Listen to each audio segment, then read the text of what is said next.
पूर्वी माणसाची व्याख्या करताना म्हटलं जायचं, a man who does things gently with love. प्रेमयुक्त मार्ग असलेला मनुष्य म्हणजे सद्य.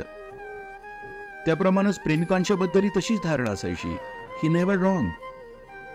जॉन तर असं म्हणत होता की love do not behave itself unseemly. प्रेमिकांच्याकडून असह्य वर्तन कधीही होणार नाही. आणि आज आपण पाहतो की एखाद्या मुलीला वर्गात रॉकेल ओतून जाळलं जातं, पुन्हा मुलीच्या तोंडावर ऍसिड फेकलं जातं, कुणावर भर चौकात सुरी हल्ला, कुणाचं अपहरण तर कुणाचं वस्त्रहरण. दिल्लीसारख्या ठिकाणी तर निर्भयासारखी स्थिती. मनुष्यात पशु अवतरलाय का काय अशी स्थिती झाली. बदलत्या ताणतणावाने वाढत्या भौतिक समृद्धीने जीवनाच्या भडकपणानं स्त्रीस भोग्य म्हणून प्रक्षेपित करणाऱ्या नाटक, सिनेमा, गाणी, जाहिरातीने फॅशनीस भोग फोपवलाय. या एकतर्फी आणि सरधोपट मार्गाने किशोरवयीन मुलांना व युवकांना दोषी धरलं जात आहे. पण काय झालंय देशात? वर्तमान काळातील प्रेम परंपरा व आधुनिकतेच्या अडकित्यात सापडलेल्या सुपारीसारखं झालंय. ते ॲडम अँड ईव्हच्या सफरचंदाच्या स्थितीसारखं प्रेम झालंय. खाये तो भी पछताय, न खाये तो भी पछताय. आपण समाज म्हणून भारतीय राहिलो नाही व संस्काराने पूर्ण पाश्चात्यही झालो नाही. अँग्लो इंडियन सारखे आपण इंडो अमेरिकन झालो आहोत. आपली काहीतरी गफलत होते आहे. आपणास मुलांच्याकडून डॉलर्स हवेत आणि मुलींच्याकडून डावरी. आपण दोन्ही डगरीवर हात ठेवून चालू लागतोय. प्रेमाच्या बदलत्या संकल्पनेप्रमाणे विसंगती सक्रिय आहे. कामुकता व मोहाच्या मगरमिठीत जेरबंद झालेलं प्रेम जहरी झालं नाही तर नवन. आपणास पॉप हवा आहे.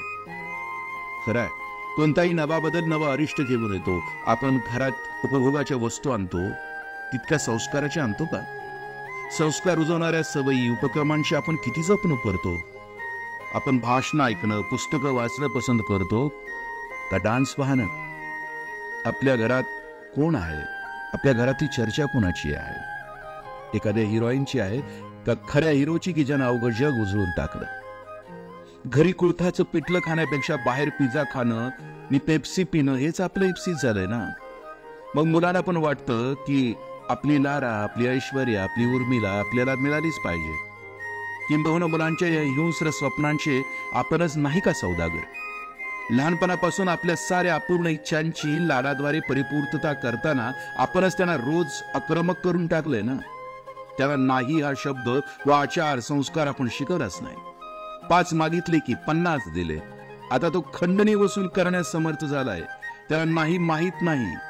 नेपोलियन सारखा त्याच्या जीवनकोशात इम्पॉसिबल शब्द नाही उरला.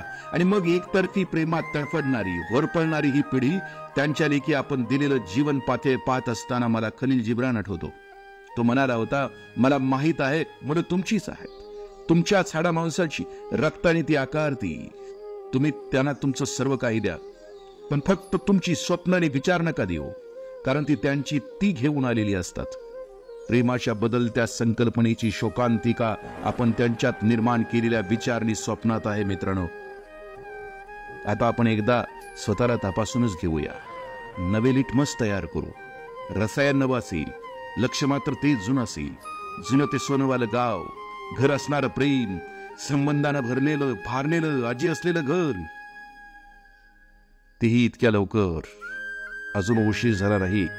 सगळ्यांना आपलंच करूया. सगळ्यांचे नातेसंबंध सुधारूया. प्रेमाची बरसात करूया. सगळ्यांशी हसूया, खेळूया, बोलूया.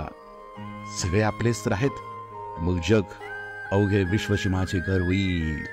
प्रेमाचा खरा अर्थ कळेल. जय हो, मंगल हो.